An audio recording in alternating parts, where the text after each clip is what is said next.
unless it's already happening. Oh, We're up. Kevin, adding that thumbs up. I don't know how you did that, but that was cool. Well, good afternoon, everyone. It's 2 o'clock in the East, 1 o'clock Central Time. Welcome to the PRSA Southeast District Best Practice Call for May 13th. I hope everyone is doing well this afternoon and is safe and is keeping themselves together in light of all the craziness that's going on in the world. We're going to move pretty fast here. We've got some things to get through. We want to get to our featured presentation, featured speaker, and discussion.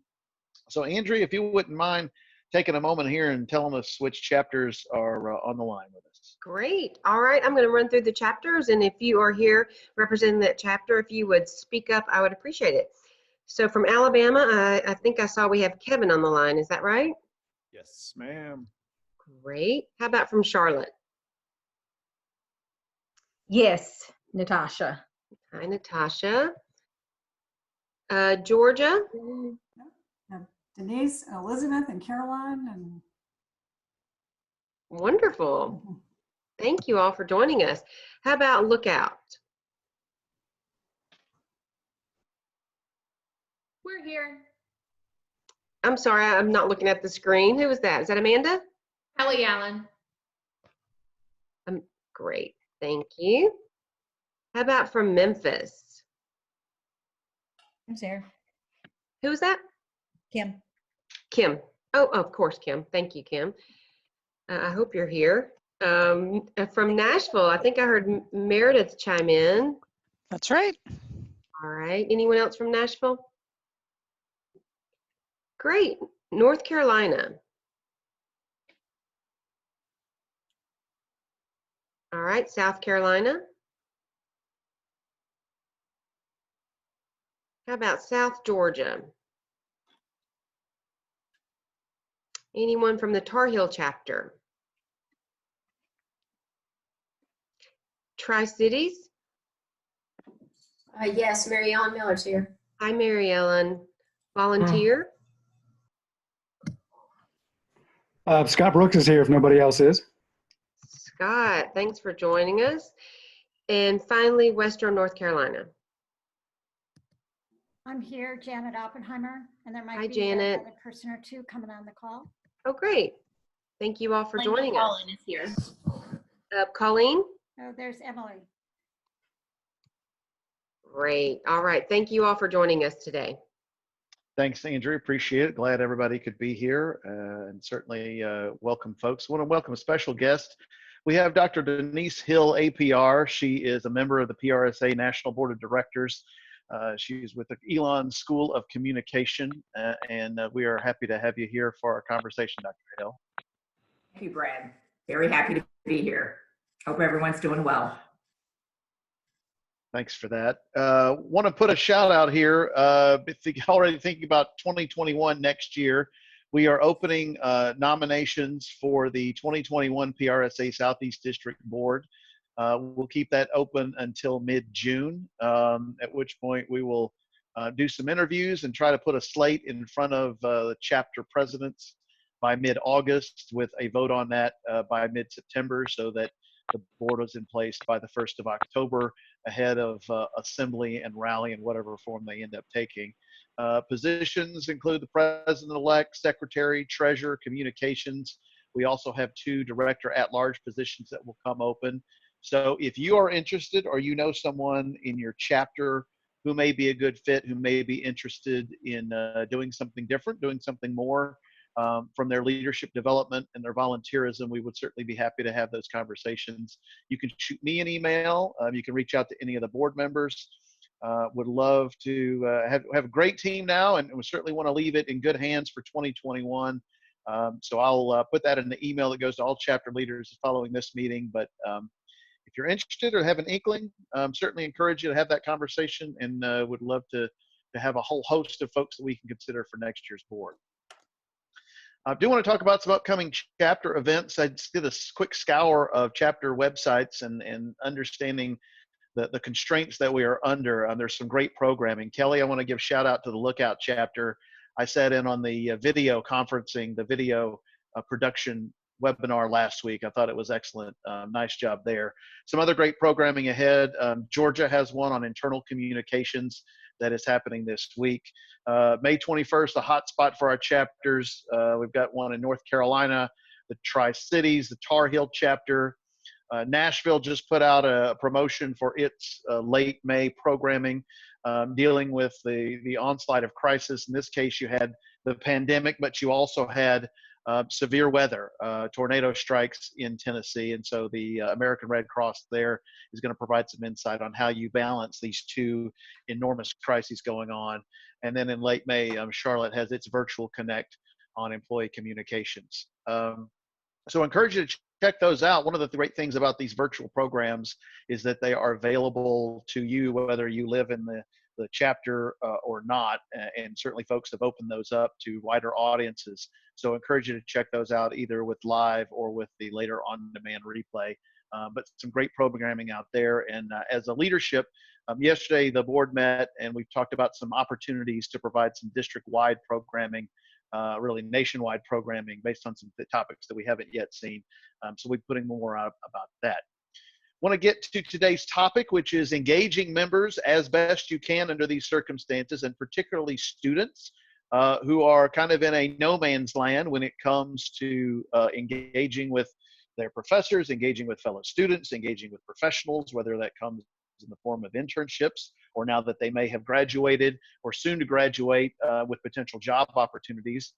And to help us lead that discussion is Kim Marks Malone, APR, or a board member here from the University of Memphis, and a PRSA National Professional Advisor, Ben Butler, APR. Kim, take it away. Have to unmute myself, it always helps. So I am not only am I a board member, but I'm a professor at the University of Memphis, and I'm a co-advisor for our PRSSA chapter. And what I really wanted to do was to invite Ben on to talk to us, because I heard him speak at conference last year for PRSSA and have been following him very closely. And he is the outgoing PRSSA National Professional Advisor. He's also the PRSA Pittsburgh Immediate Past President, and he's the founder of Top Hat, which is an award-winning brand PR agency.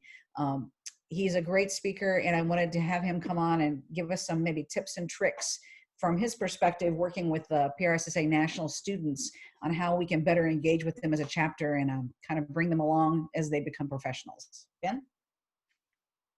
Oh yeah, I'm pumped. Can you guys hear me all right? Yes. I assume from the smiles, the answer is yes. Cool. Awesome. Well, thanks for having me, guys. I appreciate the opportunity. So as mentioned, outgoing PRSSA National Professional Advisor. So, you know, the flag holder of, you know, professionalism for the student society and really the best practices advisor, but also the gateway to students and what you can do. So, you know, obviously a lot of experience in that, but also from our chapter in Pittsburgh, we've really seen success and had a lot of initiatives that I'm happy to share with you guys and give you some insight into. So, you know, there's two dimensions to this. The first is the PRSA-PRSSA relationship.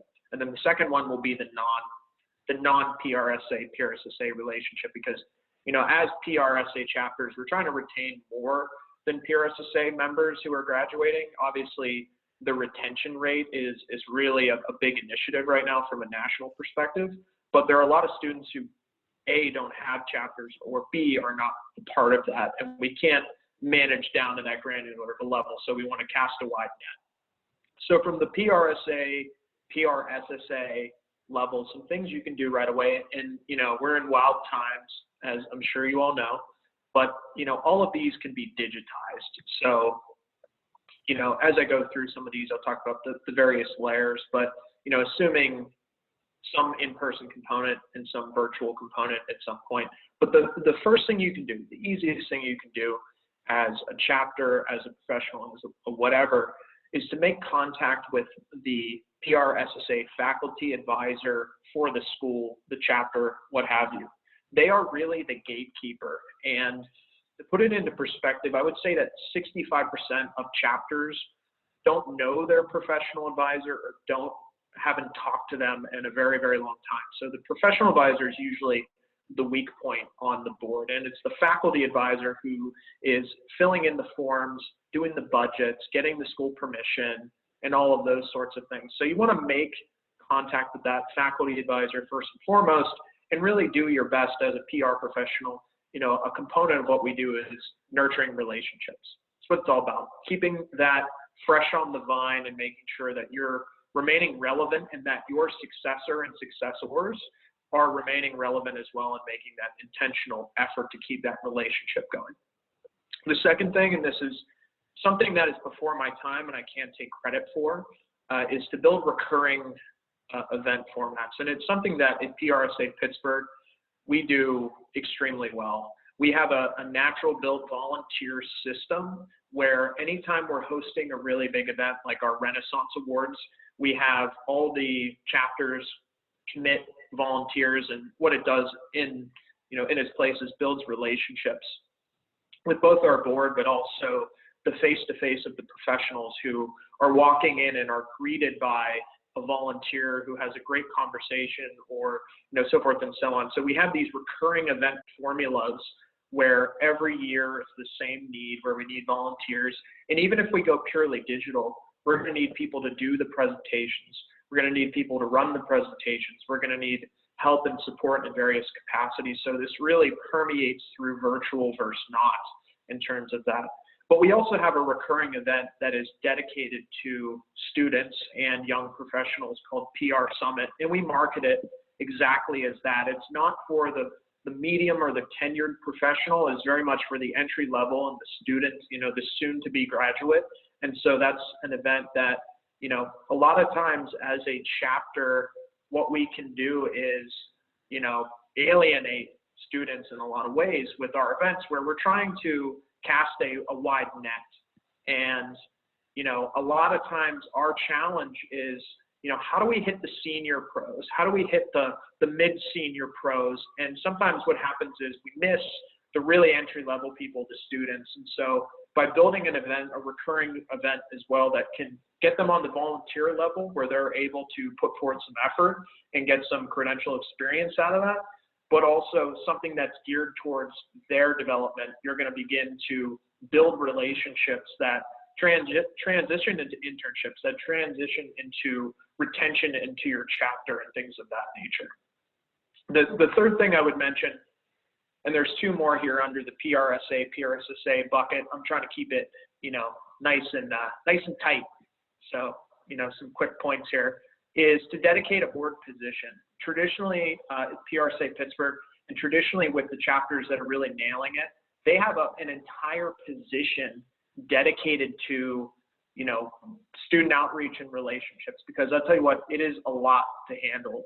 PRSSA has made it easier with their online database and their online dues process that was just rolled out in the past year, where we now know who the faculty advisor is. We now know who the president is at any given year, because that information is required in order to submit the dues. But really, even at that point, communicating and keeping those relationships alive and fielding questions is really worthy of an entire board position. And as professionals and board members and district board members, so forth and so on, we just don't have the time to manage everything in addition to leading our district or our chapters to success. So we need somebody who is only focused on that. And that's something that we've really seen be a game changer. And, this is a recent implementation where we had somebody who had just kind of sat on the position for like 15 years or something. And, we said, hey, we need to freshen it up with some new blood here, and got someone very engaged. She created a newsletter. So fought tooth and nail to find the email addresses of chapter members, and on behalf of our chapter is sending out a newsletter of things like, hey, here's what's going on in our chapter, our district. Here's what, the opportunities are. Here are the internships. Here's some job postings you might find great. Here's some cross-pollination of things that your fellow chapters in the area are doing. And so, that's very virtual. It's something where we're seeing newsletters and digital comms be very important in times like these. But even if and when the world is more, physical again, those are retention and conversion opportunities. And then last but not least, is, school visits. And again, this is something that permeates across physical to virtual, where you can set up a school visit virtually just like we're doing right now. But the person who holds our position and has really revolutionized it has made a point to really perpetually reach out to our chapters and say, hey, you know what, I'm here. Even if you just bring me in just to say hello, I'd like to say hello. And it's really getting those relationships going. And what we've seen from a chapter level is schools that we haven't talked to in decades are showing up at our events, are joining the chapter as, young pros now. And so really just beginning to nurture that relationship along is, you got to have multiple ways to do it, but it's been very effective. The two last ones, one is if you're able to, and on a chapter level, it's kind of a carrot on the stick kind of method, but a lot funds for student initiatives. The one thing that PRSSA chapters don't have is money. And even from a university and school level, it's really hard to get funds available. And it's going to be even harder with, these current events where schools are going to be sued and, funds are going to be really, really tight from declining enrollment, so forth and so on. So it's important to, if you're really trying to take that next step, and if your chapter is in a, really financially secure, position and you're doing well every year, just skim some off the top every single year and contribute to a fund that is dedicated to students and offer opportunities where they can compete.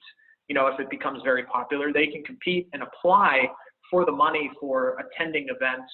And before COVID, it was going to the national and regional or district rather events that occurred, and those are expensive. And again, schools can't cover all of it. So giving them opportunities to, enrich their own careers, because to me, the real difference in PRSSA is the events, just the absolute world-class events, the really life-changing, transformational events. But it's, it takes money to get there. So allotting that can, again, begin to build the relationship, but give back, which is a very component of the PRSSA relationship. And then last under this bucket is to be responsive. You have to walk the walk and talk the talk. And if you do all these things, and if you say, hey, we care about you joining PRSA, whatever your chapter name is. If you have a student reach out to your info@ email or reach out to somebody on your board, they had best respond in a timely manner. There's nothing that's going to turn off a student faster, especially a millennial or a Gen Z, than not getting a response. That's going to be something that's going to turn them off from PRSA as a whole unit, but also your local chapter in a very big way. And I've seen it happen, even if it's a misunderstanding. Be on the lookout, be responsive, be helpful, be respectful. And even if you don't have anything to offer, be sure to, refer them to somebody who can help. So one last point, and that's the non-PRSA, PRSSA. Obviously, PRSA to PRSSA is a natural synergistic fit. In the lifespan of a young communications professional, my journey to them looks like this. Be in PRSSA, be a leader, do something, join PRSA, eventually get your APR, and contribute and give back, and never forget where you came from. That's a very general, lucid journey. I'll throw Silver Anvil in there too. That's something you should go for at some point as well. But, what about the non-PRSA, PRSSA connection? So how can we be relevant there?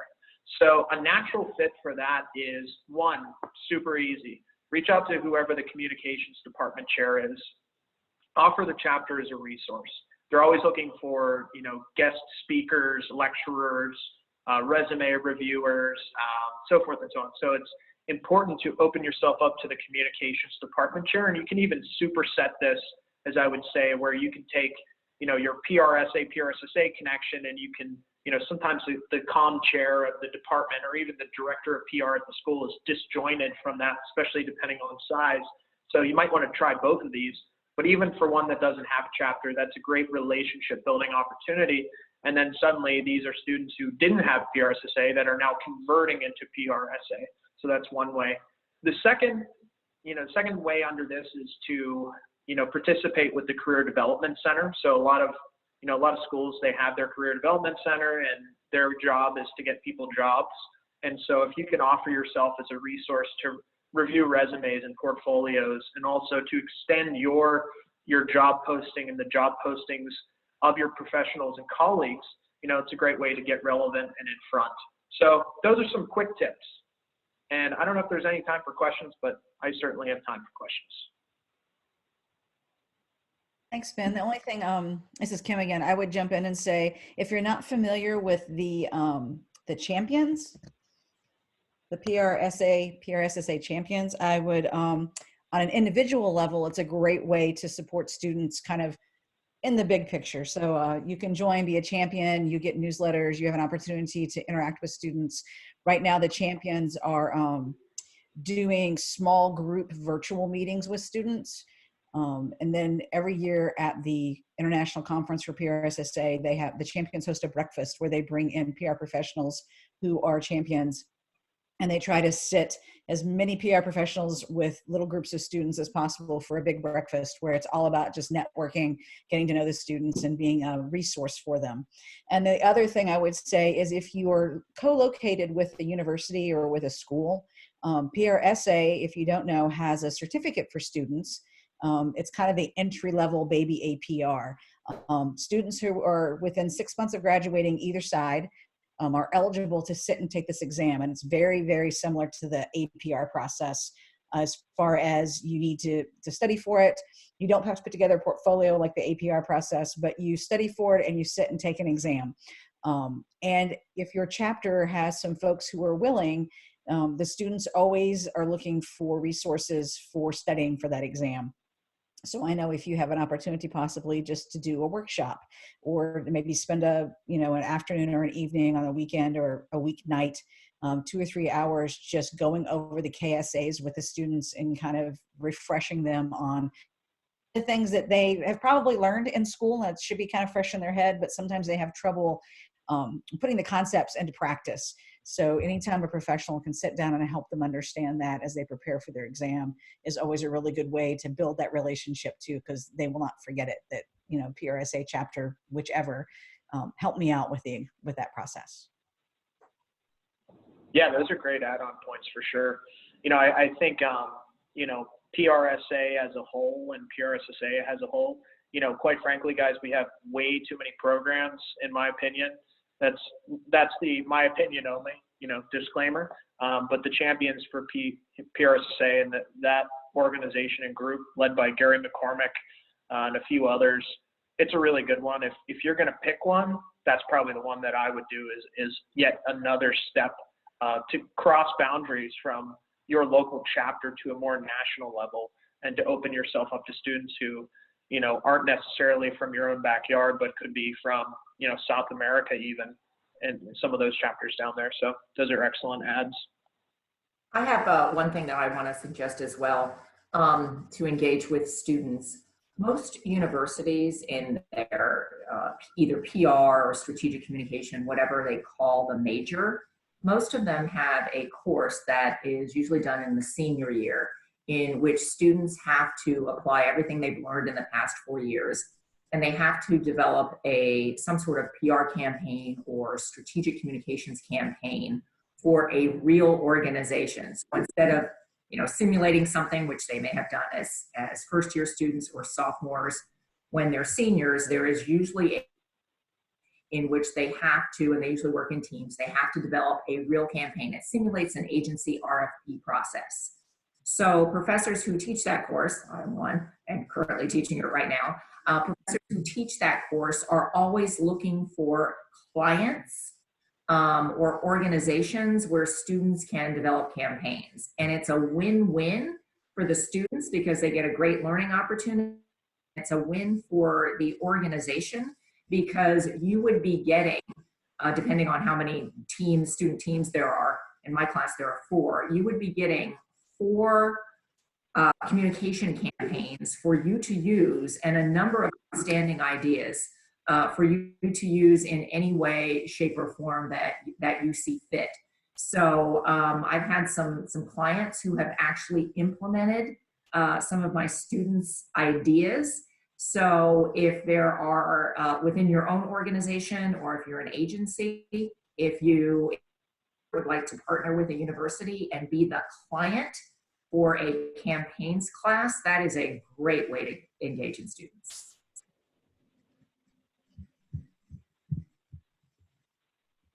Oh yeah, Questions from others? nailed it.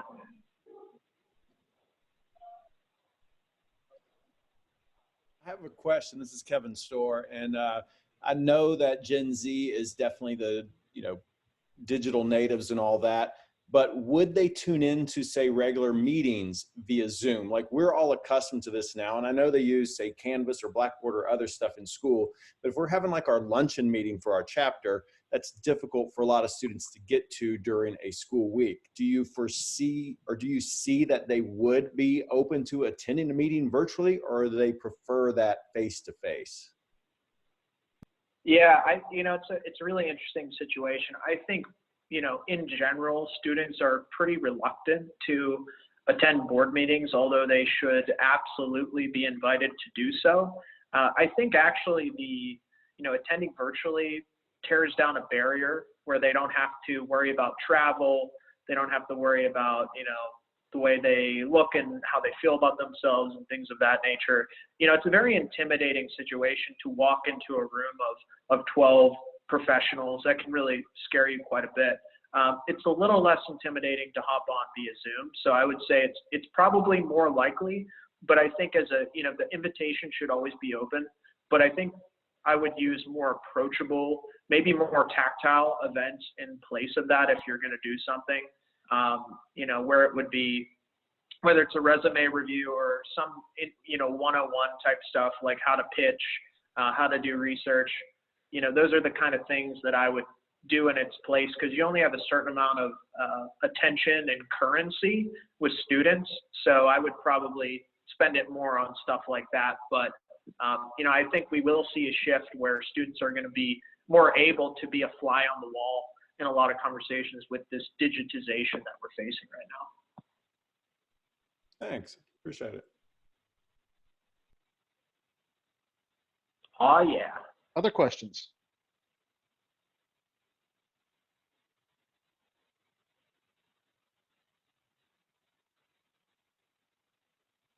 Hi, this is Scott Eldridge. I'm a professor at Western Carolina University out here in the mountains of Western North Carolina. And this isn't really a question, it's just kind of more kind of a situation. I think we've talked a little bit about how everybody can interact with students, but I'm the advisor for our chapters, our PRSSA chapter at the university. And one of the things our programs requires and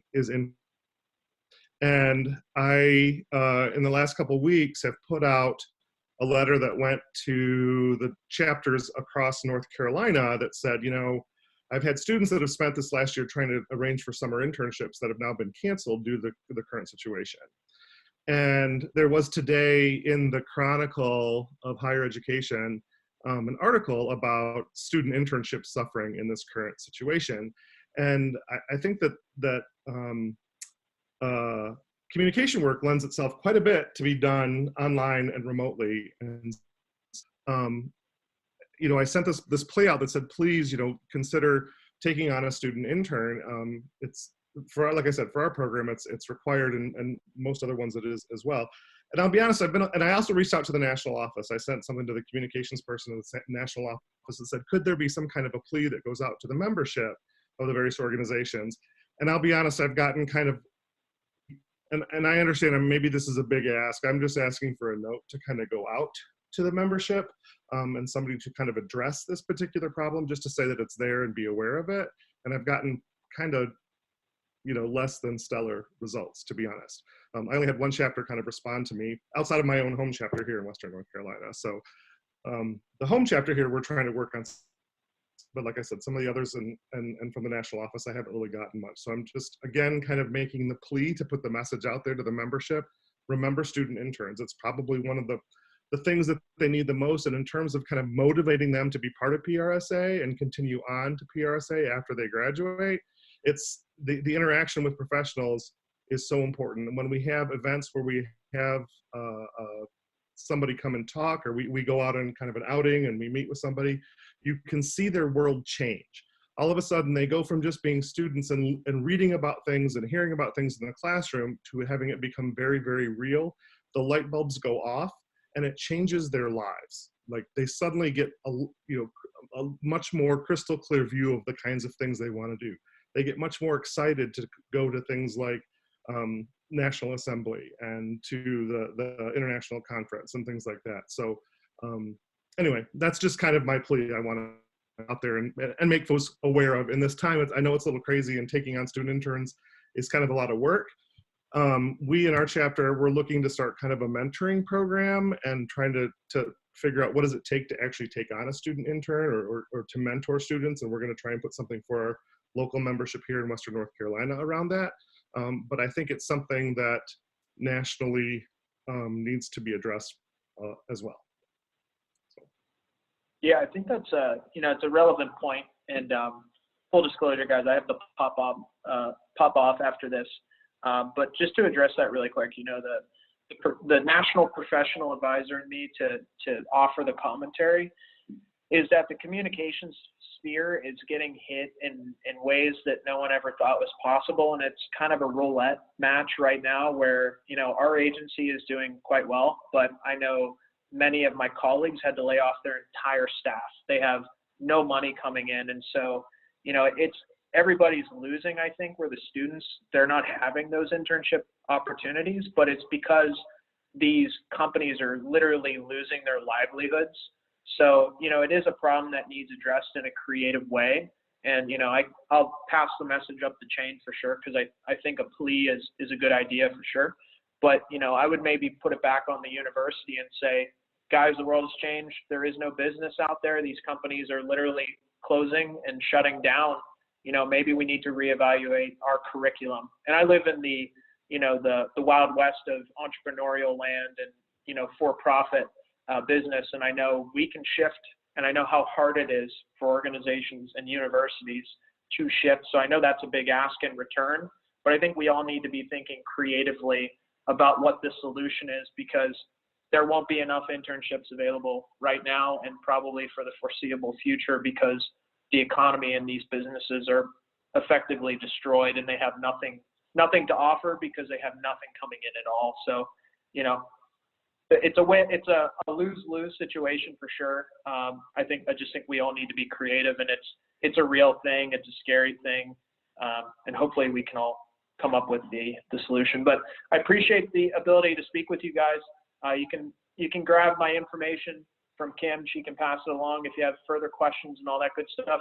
I wish you the very best in these wild times, and I hope to see you in person someday in the near future and buy you a drink. Thanks so much, guys. Thank you, Ben. We sure appreciate it.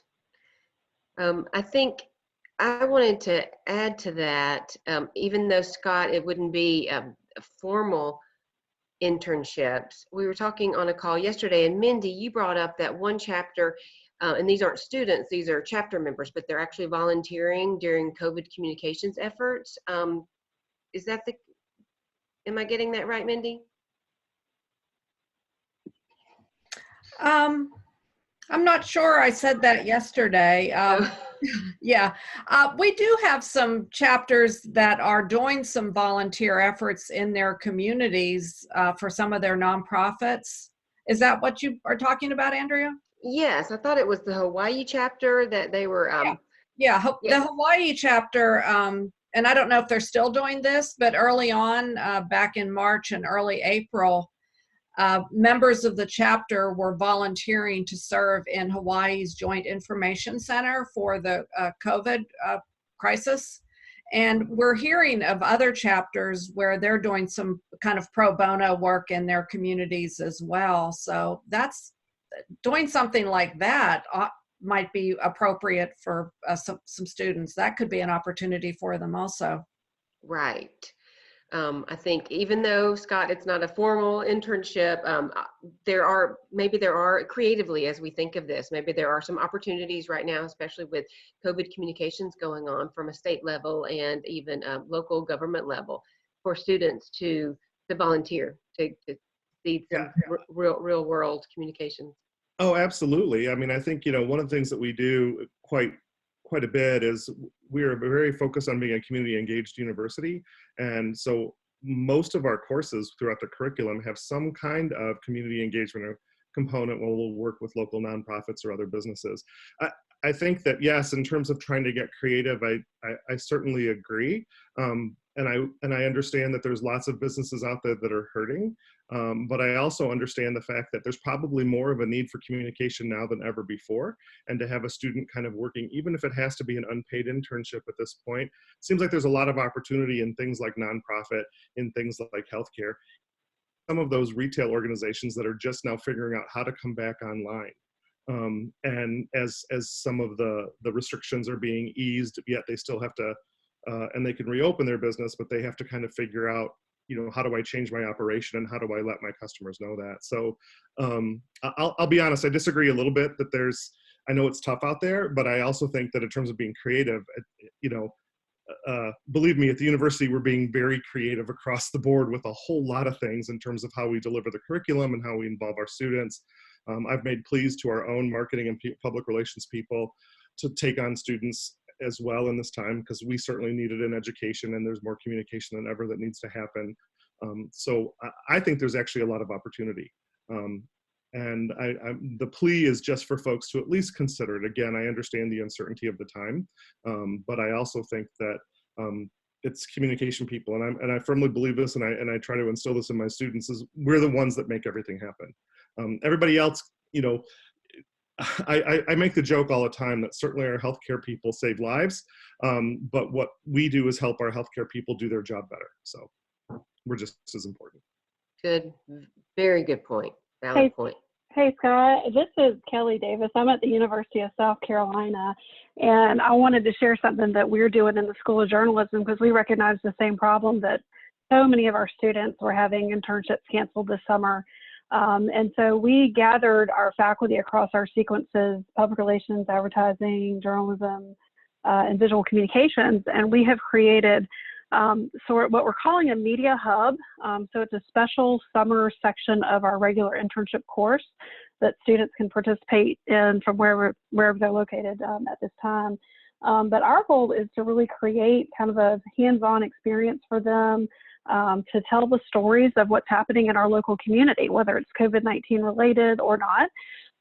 And so we've kind of been working on it for a couple of weeks now and getting ready to launch it this summer. But we've been doing some outreach, you know, certainly to the professional organizations, PRSA and others, as well as our community foundation that manages all of, you know, nonprofits, our statewide nonprofit foundation, and just trying to kind of find, you know, to your point, there are plenty of businesses that could use some support right now from communicators and particularly from students who need that hands-on experience.